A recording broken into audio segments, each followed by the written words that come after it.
Well, hello everyone, and welcome to the Friday recap of the first day of track action at the Styrian Grand Prix, which is obviously the second race at the Red Bull Ring.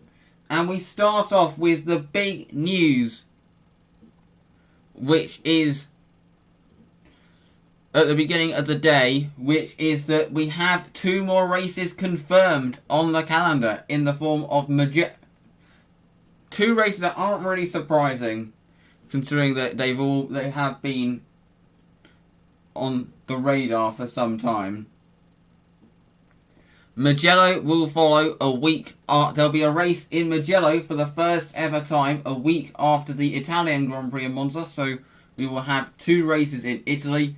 And then 2 weeks after that, we will have the Russian Grand Prix, which will take place on its originally planned date.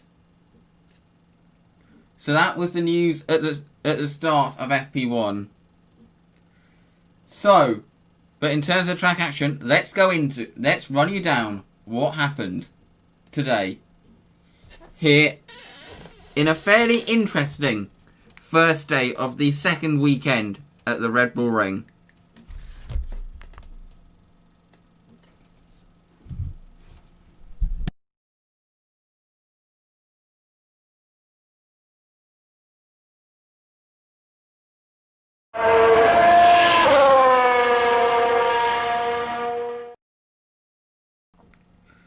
So it was an interesting practice one, which wasn't really that representative.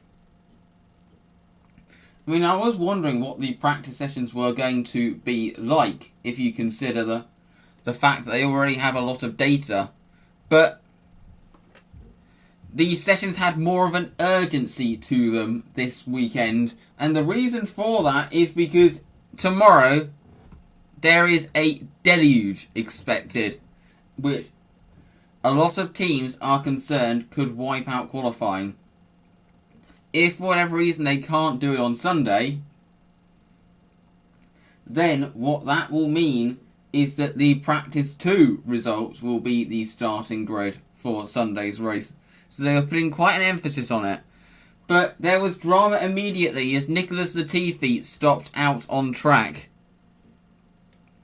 There were a few others who had issues. Kevin Magnussen, I believe, did not set a time because he had a battery issue.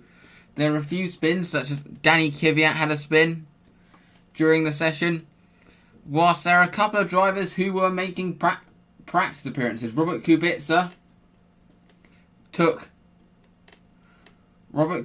drove in the Alfa Romeo for his first practice one. I believe probably many, considering the roles. The fact that his sponsor, the sponsor probably obliges the team to give him some runs in practice. Whilst Jack Aitken was in the Williams for his first FP1. So, let's have a look at the results of the first practice. And Racing Point showed blistering pace to start off the day. Sergio Perez topped the first session ahead of Max Verstappen. Valtteri Bottas was third ahead of Lewis Hamilton, Lance Stroll, Alex Albon, Carlos Sainz, Pierre Gasly, Daniel Ricciardo, and Sebastian Vettel, the first of the Ferraris. Obviously, Ferrari's upgrade not working as expected, and I'll be going more onto that later. Then you have Danny Kvyat, Charles Leclerc, Esteban Ocon, Lando Norris, who actually got himself a grid penalty in the first practice session, and the reason for that is he overtook Pierre Gasly on one of the racing points under yellow flags, which meant that he will start 3 places down on where he qualified. So it's a 3-place grid penalty. 15th it was Kimi Raikkonen, 16th it was Roman Grosjean. Jack Aitken was commended quite a lot by the commentators with his efforts. He ended up 17th. Robert Kubica was 18th. Nicholas Latifi was 19th, with Kevin Magnussen not setting a time. So that was the first practice session. Now let's talk about practice 2.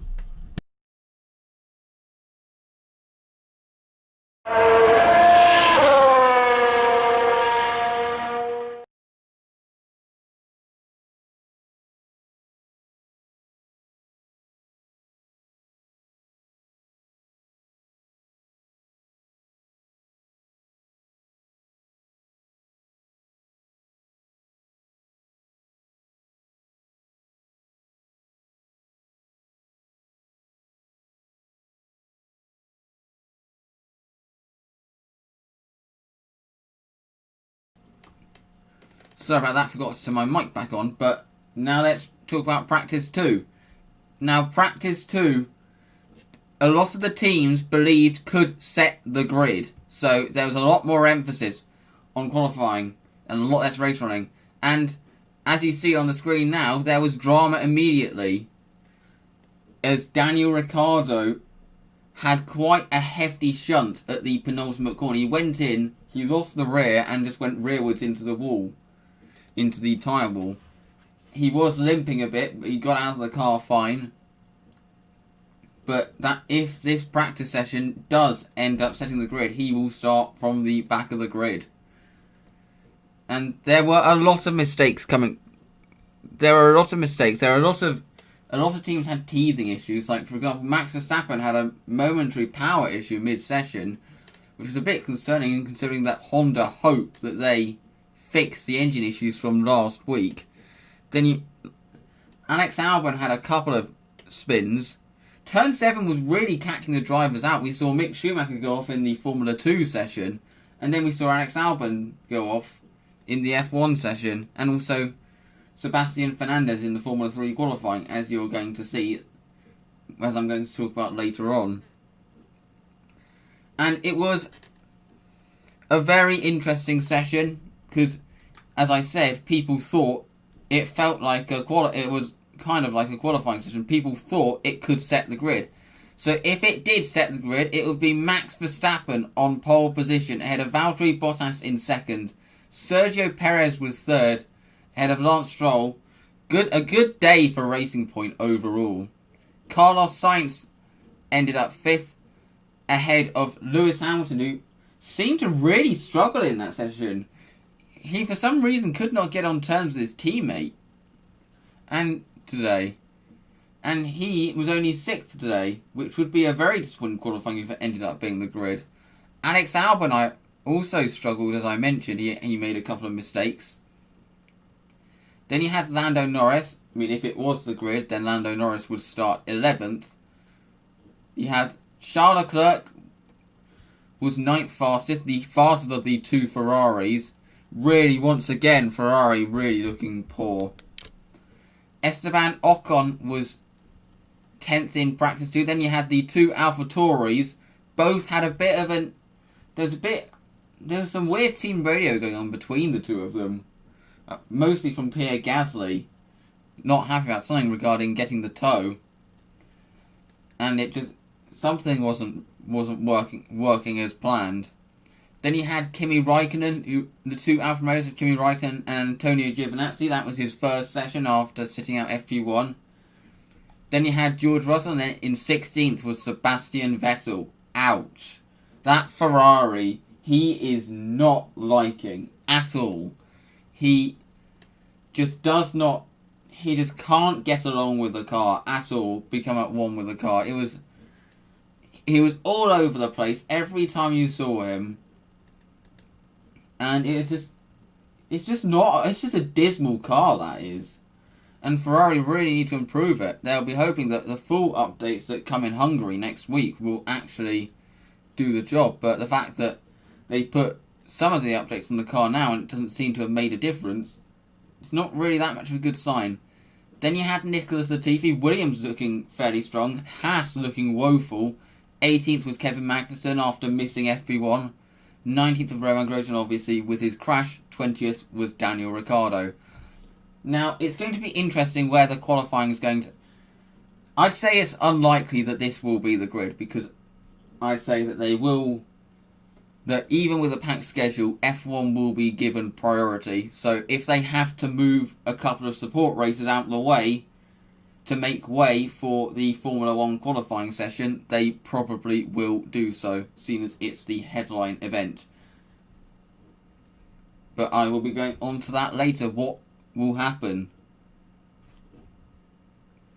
But now, let's talk about the Formula 2 qualifying, which literally just came to a close.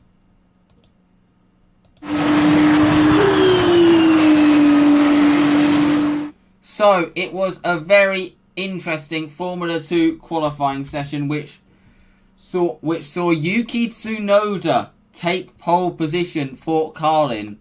He topped practice this morning, and he topped practice in last week as well, but he had a disappointing qualifying last week.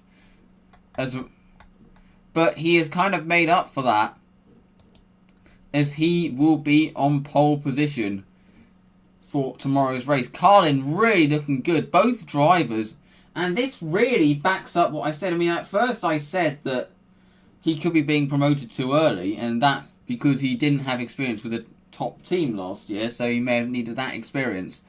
But this goes to show, if he was with a Prima or a High-Tech or an ART last year, he would have been a title contender in Formula 3. Because now we are seeing what he is actually capable of in Formula 2. Now he is with a much better team, and he is proving himself. He took pole position. He just beat out Guan Yu Zhu, who starts in second, ahead of Callum Ilott in third. Luca Giotto starts in fourth for High-Tech. Jack Aitken, good qualifying for him, in fifth. Robert Schwartzman is in championship mode, has been said many times on the broadcast, but he will be a bit disappointed with sixth. Jehan Daruvala will start in seventh, ahead of Christian Lundgaard in eighth. Whether Mick Schumacher will stay in ninth, I don't know, because there was a pretty blatant instance of him ignoring blue flags, which ruined quite a good lap for Guan Yu Zhu, the first of his goes. So I would not be surprised if he picks up a penalty. Felipe Drugovich will start in 10th. 11th, Marino Sato, best qualifying to date in Formula 2. I said with more, he had a dismal weekend last week, but I said with more experience, he showed good pace in Euro Formula last year, and now with more experience that he was going to get better, and he is. And this kind of backs that up. Marcus Armstrong starts in 12th, ahead of Roy Nissany. Better qualifying for Trident than you'd expect. Nobuharu Matsushita starts in 14th, ahead of Dan Ticktum in 15th, Sean Galea in 16th, Pedro Piquet in 17th. Louis Delatrez will be really disappointed with 18th, as will Nikita Mazepin. Both HWA will be disappointed with 20th and 21st for Markelov and Alesi, with Guilherme Samaya rounding out the grid. In terms of my prediction for tomorrow, I predict that Guan Yu Zhu will have his redemption and that he will take his maiden feature race win. I mean, I believe that had that lap not been ruined, he would be on pole when he had the fresher tyres. Because he was not that far off Tsunoda on his second lap, but he was on older tyres. So I believe with fresher tyres that Guan Yu Zhu may have easily been on pole had he got that lap. I'm predicting it will be a Virtuosi 1-2 with Yuki Tsunoda rounding out the podium. So I'm saying that Zhu will win ahead of Ilott and Tsunoda. So that is going to be an interesting one. And my prediction for reverse grid pole, I'm going to go for Mick Schumacher. So now it's time to talk about the Formula 3.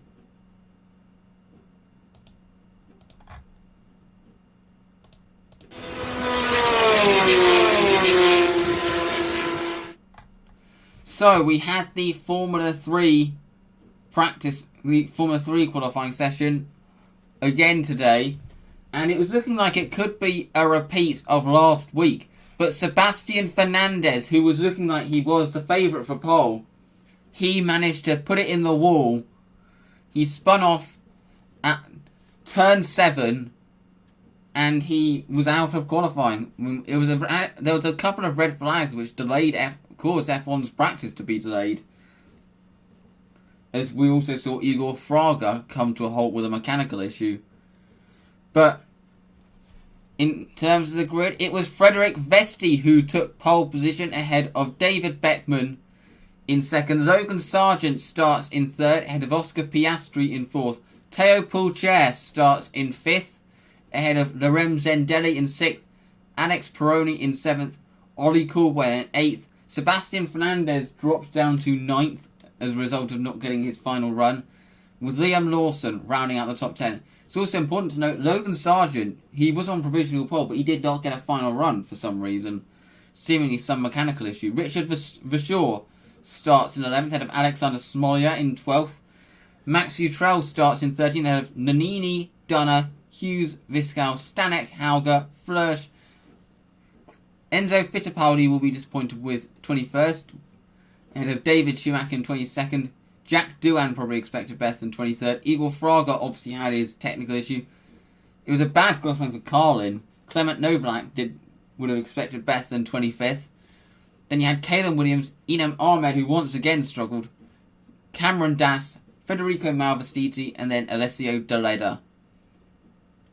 So in terms of who I think will win, I'd say Vesti will take his first win of the year. In second place, I am going to say David Beckman. And in third, I am going to say Teo Pourchaire. That he will get his bid up and running with a podium finish. And reverse grid pole, I am going to say Liam Lawson. So, that is the Formula 3. And now, before I wrap things up, I need to discuss what could potentially happen tomorrow. Because if you look at the weather forecast, I'm just getting that up now, but it is looking very bleak for tomorrow. If you look at the weather forecast for tomorrow, it is expected to be horrific rain for pretty much the whole day. With 6.8 millimeters of rain expected at 1 o'clock local time, which is 2 hours before qualifying. So it looks like, and I believe that is at the end of practice 3. And the rain will start properly at around 10, which is just before the F3 is scheduled to start. So if worse comes to worse and no track action is able to take place tomorrow, then what happens? Because an example I'm going to use is Monza 2017. Because in Monza 2017 they had the qualifying delay, what was then the GP3 series, the race was cancelled. But the Sunday race was put into the Saturday format, which is what I guess would happen with the feeder series.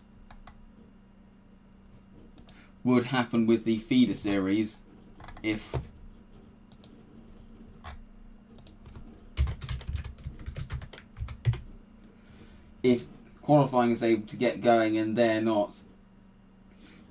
As I said before, qualifying will most likely be given priority over the feeder series. So if it means cancelling the F2 and the F3 race, they'll say so be it. And they will wait as long as it takes. And that they will wait as long as it takes to get the qualifying session underway.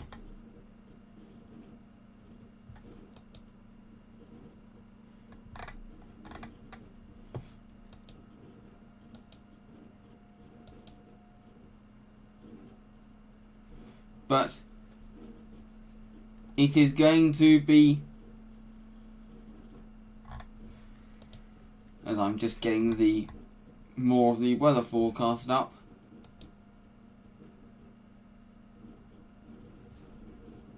But tomorrow's forecast is expected to be heavy rain and thunderstorm, which is very bleak.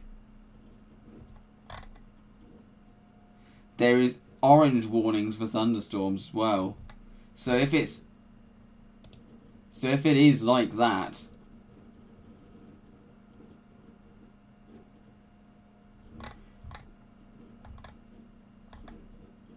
if it is like that, then obviously there's probably little chance they're going to be able to get the track action in. There's a yellow warning for thunderstorms from 9 o'clock local time to 16 o'clock local time, which would take up most of the day. So if they all get delayed, what happens? Because if they can't get qualifying in tomorrow, then they're obviously going to try to host it on Sunday. But obviously, what would that mean? What would that mean for the feeder series in that case? Because my guess is that they'd probably squeeze one of if they can't get both the junior series in, that they will. There are some people saying that there are ways that they could squeeze everything in tomorrow. They could have an early qualifying session, then followed by the F3 race, then followed by the F2 race. I'm assuming if there's just one F3 and F2 race during the weekend, they'll both be taking the Saturday format. So we'd have obviously the longer feature race on the Sunday. But it does look like the worst of it the F1 is going to get the worst of it. Formula 3 might just escape the worst of it. So their race may not have as much of a problem as the others. And also the Formula 2 will be taking place as it eases off. But this will depend on how much delays there is to the F1. But it's going to be interesting. We'll have to wait and see till tomorrow. So I'm not sure what shape tomorrow's show is going to take. Depends on what track action that we get. If we get any. But if we get any, we will be live straight after the last track action comes to a close. So, thank you very much for watching this Race Week show, and we will see you tomorrow for the Saturday recap. Goodbye.